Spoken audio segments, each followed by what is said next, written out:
punt. New England gets back in the game, and they promptly fall down by 17 again. They play Houston, what I consider to be flawed Houston team.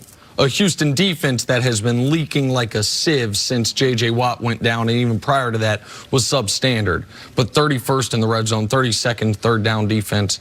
And they're down 28-9 with 4 minutes left in that football game. And then they play Kansas City against what I've been told for 2 years now is the league's worst rushing defense. And they can't run the football. And they pull off a trick play that is immediate for a touchdown that is immediately followed by Patrick Mahomes throwing an interception, an opportunity to really, in the first quarter, step on the necks of the Kansas City Chiefs.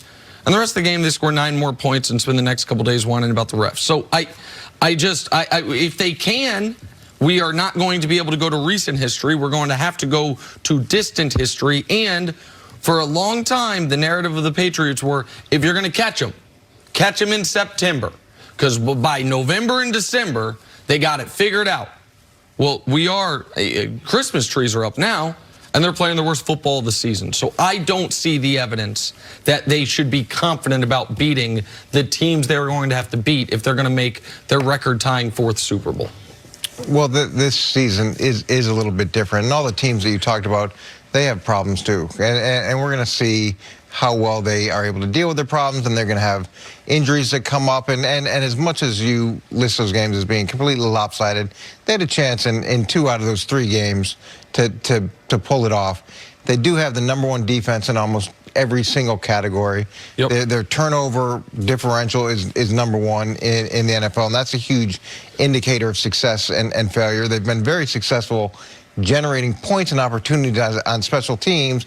And as much as we want to say that it's just a one-component game, how you play on defense, how you play on special teams, those things matter. And they have the #1 web series going right now. They do. It's outstanding. And Bill's done a lot of work on that, which is nice. I think it's going to be, Can I ask you a next quick episode is going to be really good. About that? You said special teams. The web series? No, the special teams. Their special teams have been exceptional, except for the one area where they've been horrible, and that's the area I think a lot of people focus on, maybe improperly, but is the most important of special teams, which is, can you make kicks? And Belichick seems to be so, understandably, lacking confidence in their kicking game. They're going for 4th and 7s at the 30. Like, how much of that is a concern for you? Yeah, that's horrible. When you're in that situation where you have no confidence in your kicker, it's the worst feeling you could possibly have, because you're constantly making decisions to go for it that you normally wouldn't, and that don't necessarily make sense in the context of analytics and your experience. But when you're faced with how well that guy's kicking on that day, it's not even how well does he kick in general, it's how well he's kicking on that day. That creates a tremendous amount of uncertainty, and that's an area that New England's barely ever had to worry about. But let's just talk offensively. I think that when you see N'Keal Harry, he's come back, they're learning about him. Mohamed Sanu, they're learning about him. Isaiah Wynn, he's just gotten back in 2 or 3 games ago. So as much as we talk about their development, these guys are new additions to the team, and they're still learning about them. Do I think that it's where they want offensively?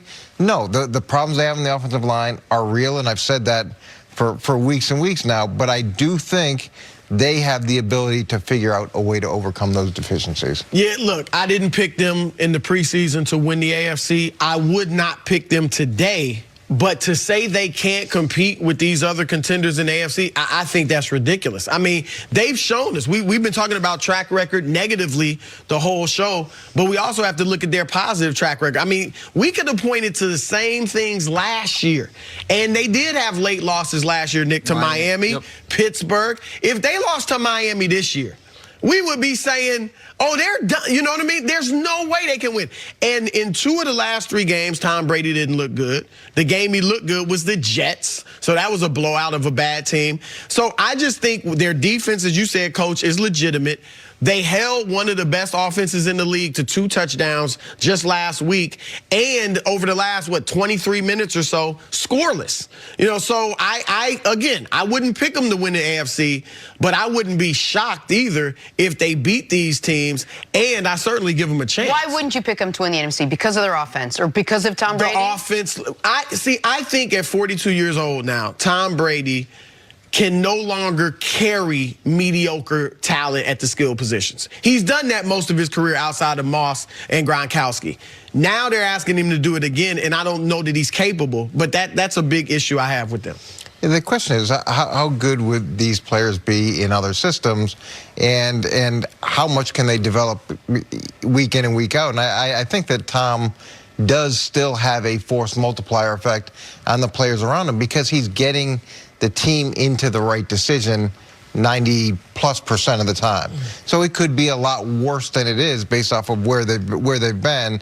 We're just grading it on such a steep curve because we've seen it at a high level for so long. Well, we're grading it on the curve of up until this week, he had a lower passer rating than Josh Allen. But can I defend a GOAT here, the GOAT being Belichick? Belichick still picks the players there, right? He's the GM de facto. I have that correct? Okay. The Patriots have no talent as a defense of one GOAT. People do understand that is then an indictment of the other. Because I saw a rookie wide receiver make a huge impact this weekend.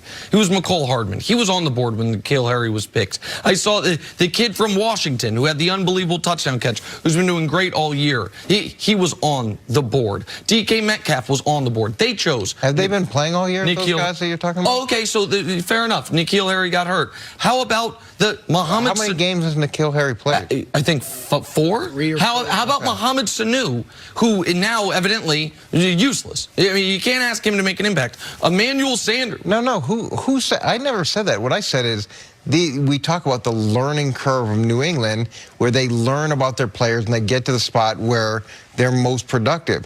This learning